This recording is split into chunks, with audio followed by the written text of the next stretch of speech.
Hello and welcome to episode 88 of MMO Weekly, presented as always by Chitty's Cheesesteaks.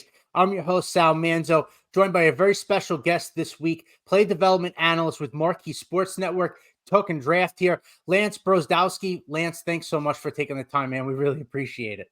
Thanks, dude. Thanks for having me. This will be fun.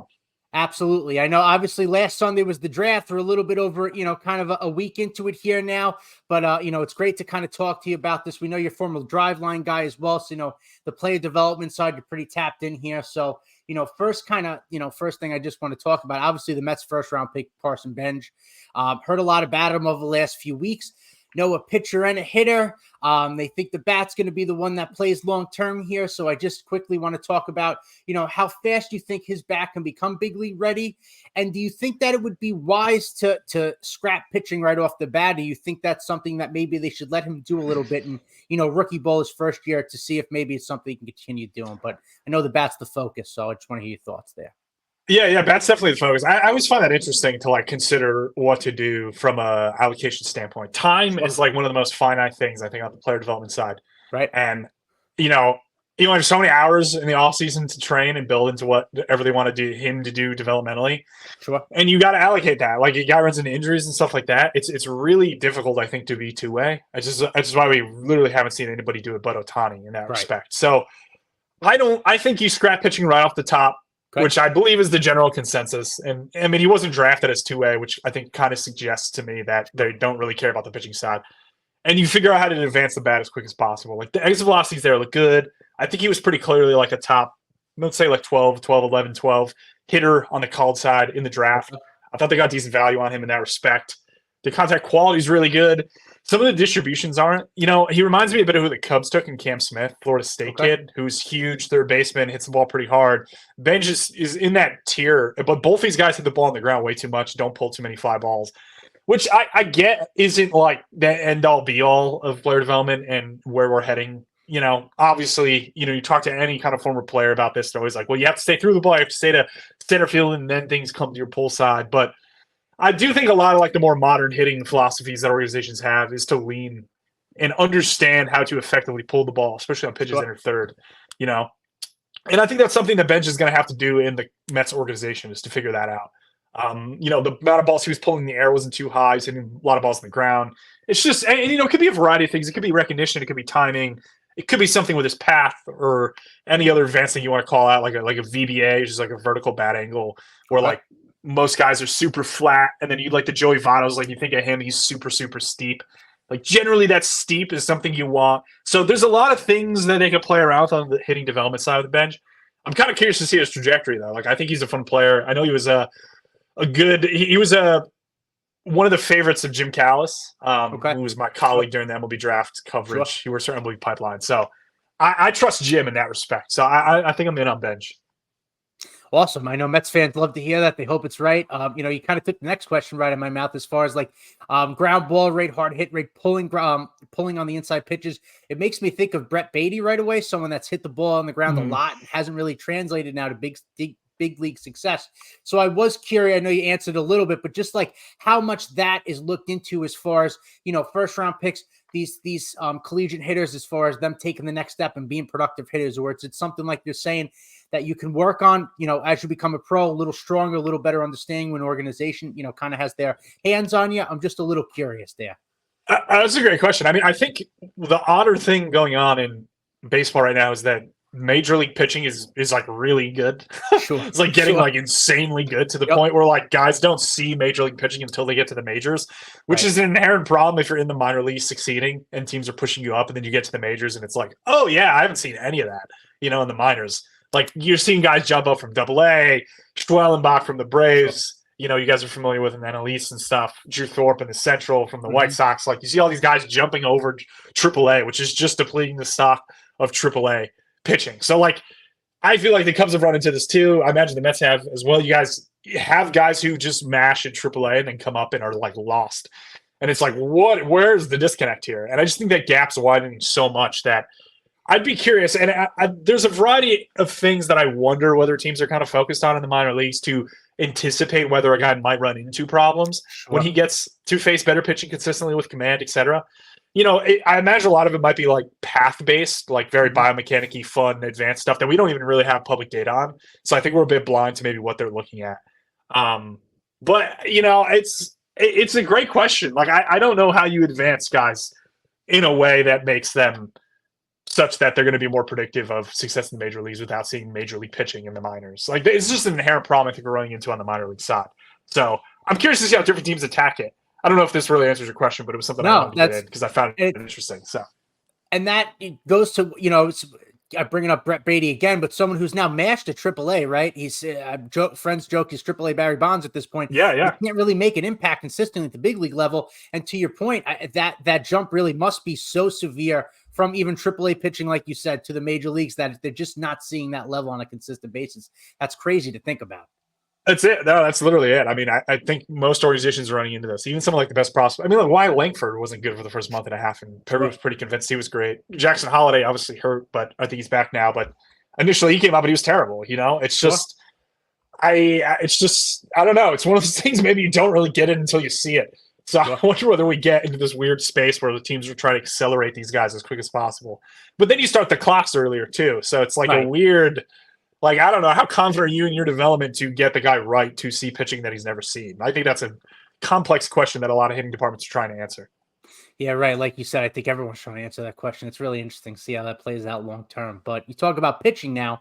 The Mets drafted somebody as far as name, Anthony Satucci from Duke. I'm just wondering if you think his rotation upside, if you think he's going to could be a frontline guy, more of a back end guy, possibly like a swing bullpen arm. I'm just kind of curious.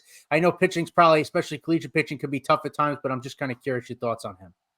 No, Santucci I liked. He's actually a pick that I was kind of in on. We get assigned guys. I was on MLB Network's draft coverage, and we get like assigned players that we have to talk about. So when they're drafted, they go to you first, and then you have secondary players. It's kind of our structure. So Santucci was assigned to me because I did a lot of the pitchers, generally where my strong suit is, in analysis and stuff. But yeah, Santucci was an odd one to eval because I thought he looked actually a lot like Hagen Smith from a shape standpoint, who's the lefty who went 5 overall to the White Sox, who was like one of the best pitchers in college baseball. One of the best pitchers we've seen in college baseball in a while, honestly. Sure. Santucci has similar like two-planey, low slot, ride shape of his four seams, a little slower on the velo side. Slider's really, really good in terms of generating swing and miss off that. It's also not like a big sweeper. It's kind of the short pitch. Those two components are like basically everything he throws. And he was really good versus right-handed hitters. So there's probably something visually going on there with the slider that allows it to work. It's not a big sweeper. Generally, those don't work great opposite-handedness. So I like him for the reason that I think the slider is really good. And the problem here, though, is that he just didn't find the zone nearly as consistently as a guy like Hagen Smith. So there's your difference between like why Hagen Smith goes 5. I think Hagen Smith maybe has a little bit more on the outlier release trait side of things, too. Santucci's a little more standard of like, see if you can get him in the zone more and then kind of progress from there. There was like a 2-3 stretch at the end of the season at Duke where, he might have tweaked some things. The walk rate came down a lot for those 2 outings. I think it was like his final 3 starts, he walked like 2 guys. And it was like, oh, we hadn't seen that all year. So I think the Mets are betting on a couple things here. They're betting on like we could get him in the zone. They're also betting on the raw talent. Like coming into this season, he was probably like a top 4 or 5 college pitcher in the draft. Like he didn't go as that, but he went in a similar tier. And you see that a lot where guys like coming into a season look really good or are projected really strong and then regress a little. And then by draft time, you're looking at a bunch of different names above the guy. So like these guys, like development is not linear. And especially at this age for a lot of these guys, like the strides you could take in 1 year are so massive that, the churn on like who ends up where on boards from February to July is like big. So Santucci kind of fell down. So he's a downtick guy in that respect, But I think he's interesting because of the slider. There's something effective there that works. It'll work versus righties. They just got to get him in zone. I don't know if it's delivery. I don't know if it's targeting, intent, etc. It's often like a weird thing to figure out. There's this kid from the Phillies last year from Minnesota, George Klassen, who had like a crazy walk rate, like just abominable. Like there's no chance he's going to be a starting pitcher. He gets into pro ball out of nowhere. This dude's like throwing strikes. So it's like, again, it's just one of those things. Like maybe the Phillies saw something on the mechanic side. They were like, "This is off. Let's fix it." Maybe it was just pro ball. Maybe he just didn't like where he pitched in Minnesota. Like maybe it's the same thing with Santucci. Like you just a lot of variance in these guys. Like I want to see. I don't know what his like workload is, so we don't know if he'll throw this season. I'm not entirely sure if you guys have been well on that, but I'd be curious to see him like a couple starts at A ball, high A. He could probably jump right to high A. Just see how he looks. Like, get some data on him. How's he look? And then shut him down and see what he looks like in 2025. It's interesting hearing that, a guy like that, and then you think of David Stearns and just the pitching he developed in Milwaukee, right? So you would think with this pitching lab and everything else now, someone like that, if they can get him to command the zone, that something could be really of an asset. So it'll be interesting to see how they can develop somebody like that going forward. But before I get into the last few questions, just as far as some other draft picks, you mentioned you were obviously part of the coverage of the draft in MLB Network. So I just want to, just tell us about the event a little bit, what it was like being there, covering that, and just, your experience overall, because it's just getting bigger and bigger every year, it feels like. Yeah, it was cool, man. It was a lot of fun. I really enjoyed it. It was my first time kind of doing something on that scale. Second time doing something with the MLB Network, which was cool. Sure. I did some combine stuff with them. So that was a good, toe in the water. I generally don't get into the draft stuff until a little later. So this was the first year where I had to lock in 3 months before I was starting prep, it's like learning new players. I just historically hadn't done that. I always focus on major league side and minor league stuff. So, and I'd always get into draft time for sure. I'd always look at the pitchers and whatnot, but I got really early on the process. I had to get going early to be confident in what I was going to say and stuff, and do a lot of sourcing and talk to other people in orgs and stuff. So it was fun, man. I really enjoyed it. The Coliseum it was in, the Cowtown Coliseum, I guess. I've never been to Texas before in my life. So it was a wild scene. It was dirt. There was dirt literally on the floor. So you walk into it and we're all the writers are sitting, or it's literally dirt underneath your feet. So I kind of imagine it was one of the more unique environments that the draft's been in. Yeah, right. The first real life hot. Bullpen? It was really hot, but it was the literal bullpen. That's a great way to put it. Yeah. That's awesome. That's really cool. And just real quick, you mentioned the combine. You just talk about that the last couple of years, how baseball's now gotten to that realm, give some of these, these players a chance to show off their skills, hone their skills as far as, in a setting like that to show off for teams a little bit, because it's something that I feel like baseball never did a ton of, or really, marketed as an event like it is now. No, it's a great point. I think ideally they'd love to get to the point where some of the top guys are there, but there's just very little reward for those guys to do that, to perform on field, because they're coming off a college season, and I don't know what they could do in that event that would push their stock up. So the best players you get are generally kind of some of maybe the top 5 high school kids and some other fun arms, and more the college guys who maybe went small school and you have good data on maybe, but you want to see them again, and the kids maybe I can bump my stock here. Kind of the more unknowns. So it's definitely more deep cut. I think there's a lot of utility for teams and organizations, especially outside the first couple rounds, just getting different looks on guys. I know they have Kinetrax running in some advanced data. Kinetrax is a markerless motion capture thing.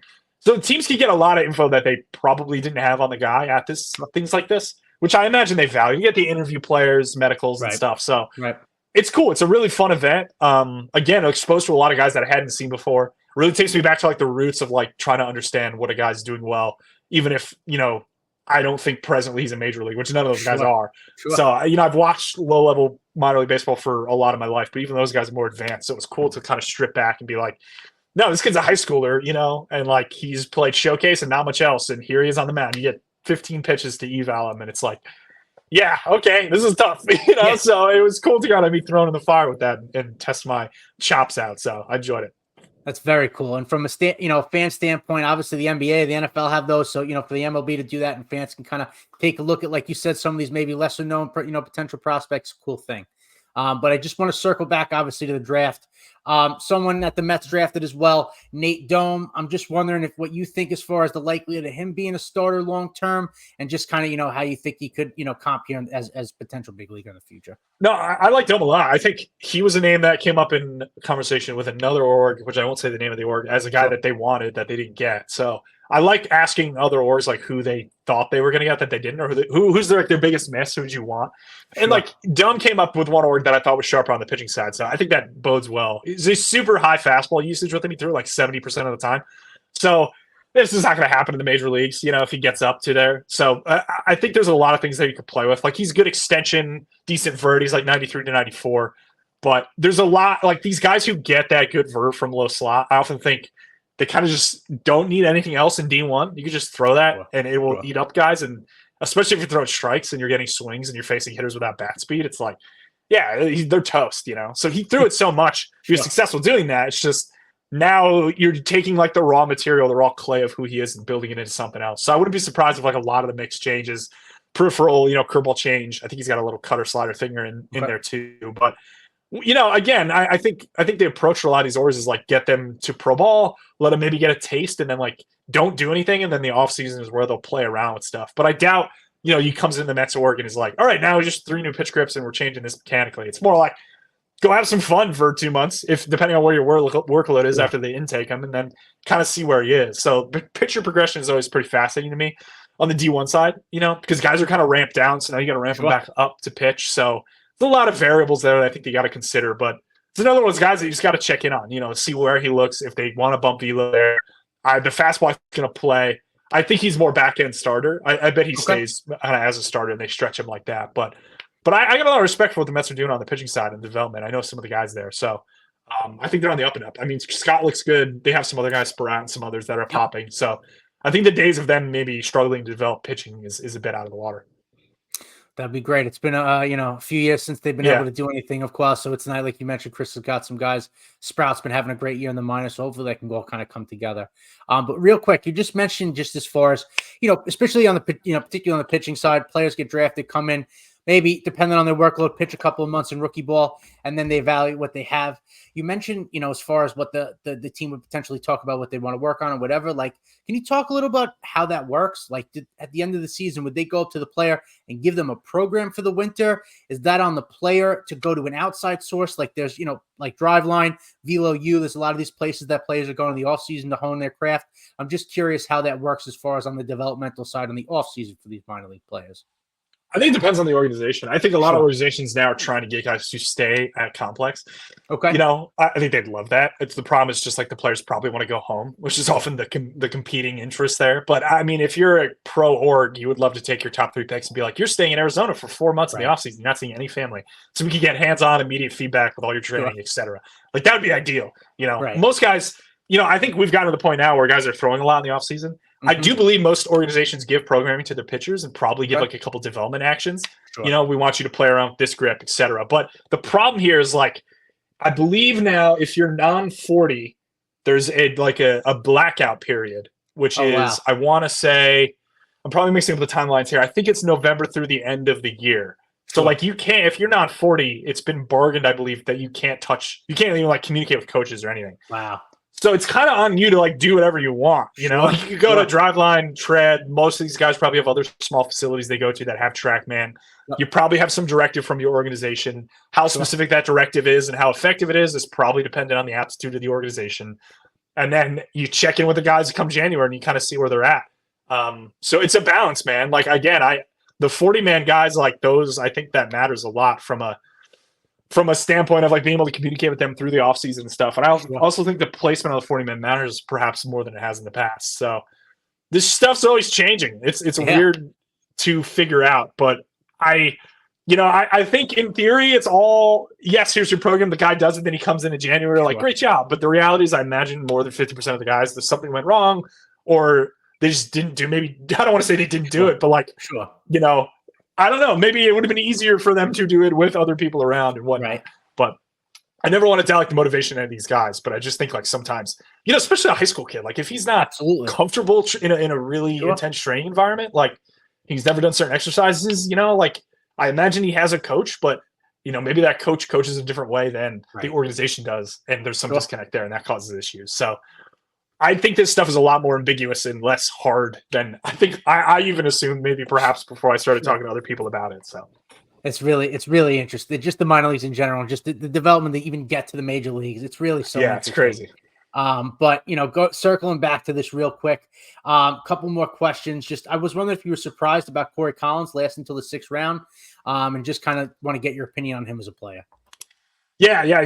He's like a results guy from college, right? Like crazy OBP, big slug, really good approach overall from like a pull. Like he's the opposite of what, what's his name, Benj did, and some of these other guys where it's like he pulled everything in the air to the point where like, his game and his MO. Sure. To me, he kind of feels like one of those guys where it's like, if he's a righty first baseman, then it's a little bit more like, well, the track record of these guys isn't great. But lefty first baseman, he kind of reminds me of like a Justin Bohr, Matt Stairs type, Okay.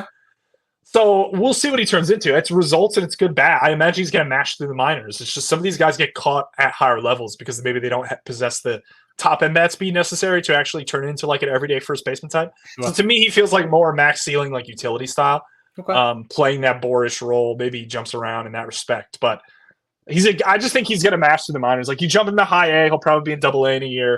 He probably ends up at triple A, and then he hangs around triple A for a while as he tries to figure things out. So yeah, it's a results-based pick. I don't mind it, especially in the 6th round. Absolutely. Interesting. Last 2 questions I have for you. I just want to know if you think that Eli Serrano, if he could stay in center field, and if he's a guy, can develop to at least above average power. I'm just kind of curious on the player there. Yeah, Serrano reminds me. I know this is terrible. It's purely aesthetic on the comp, but he looks like Christian Yelich because he's 6'5" and he has kind of like a slight open stance in his swing.